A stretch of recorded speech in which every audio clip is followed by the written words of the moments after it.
காளஹஸ்திலேருந்து ஒரு 11 மணிக்கு மேலே கிளம்பிட்டோங்க. சாப்பிட்டு கிஃப்ட்டு முடிச்சுட்டு ரூமுக்கு போயிட்டு கொஞ்சம் ரெஸ்ட் எடுத்துகிட்டு அதுக்கப்புறமா பேக் பண்ணிவிட்டு துணியெல்லாம் பேக் பண்ணிவிட்டு கிளம்பி வந்துகிட்டே இருந்தோங்க. வந்துட்டு அதுக்கப்புறம் பாண்டிச்சேரியே திரும்ப வந்தாச்சு. நம்ம இருக்கிற இடத்துக்கு வரக்கூடாது சொல்லிட்டாங்க. நேராகவே நீங்கள் வந்து உங்கள் பூர்வீகத்தில் போயிட்டு அங்கே ஒரு நாள் நைட்டு தங்கிட்டு மறுநாள் காலையில் குலதெய்வ கோயிலுக்கு போயிட்டு தான் வரணும் அப்படின்னு சொன்னதுனால நம்ம பாண்டிச்சேரிக்கு வந்து இந்த வண்டியை விட்டுட்டு வேறு ஒரு வண்டியை பிடிச்சி கால் டாக்ஸி பிடிச்சி அதுக்கப்புறமா தஞ்சாவூர் போயாச்சு. தஞ்சாவூர் போயிட்டு தம்பி வந்து அவங்க அக்காவோடைய ஜாலியாக விளையாடிட்டு இருந்தான். இவ்வளோ தம்பியோட ஒரு 15 டேஸ் வந்து பாப்பா பெரியவ, அதனால் அக்கான்னு சொல்லி கூப்பிட வேண்டிய பார்த்தா அவள் தான் தங்கச்சி மாதிரி இருப்பாள்.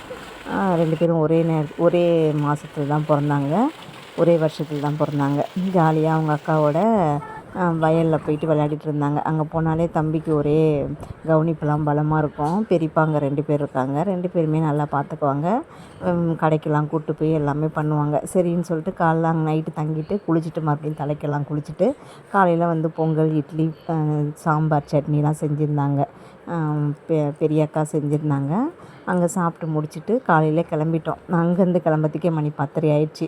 அவங்க கொல்லையில் போயிட்டு அரிசி, இந்த தேங்காய் இதெல்லாம் எங்கள் மூத்தார் சொல்லுவாங்க இல்லைங்களா, அவங்க போய் எடுத்துன்னு வர போயிட்டாங்க. அவன் எல்லாத்தையும் உடச்சி எடுத்துகிட்டு வரேன், நீங்கள் ரெடியாக கிளம்பி சாப்பிட்டுட்டு இருங்க, கிளம்பிடலாம் அப்படின்ட்டு நானும் அது மாதிரி எல்லாம் ரெடி பண்ணிவிட்டு சாப்பிட்டுட்டு ரெடியாக குளிச்சுட்டு சாப்பாடெல்லாம் சாப்பிட்டுட்டு கிளம்பியிருந்தோம்.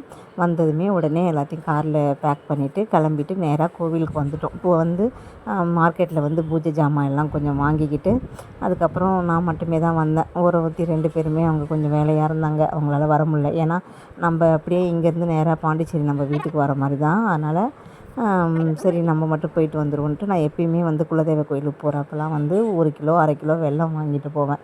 அந்த சுற்றி எறும்புலாம் இருக்குது இல்லைங்களா, பூச்செல்லாம், அதுக்கெல்லாம் போட்டுட்டு வந்தேன்னா நம்ம கஷ்டம்லாம் எவ்வளோ அந்த எறும்புலாம் சாப்பிட்டு நம்மளை வாழ்த்துதோ அவ்வளோவும் சீக்கிரம் நம்மளுடைய கடன் கஷ்டம் எல்லாமே தீர்ந்துடும் அப்படின்வாங்க.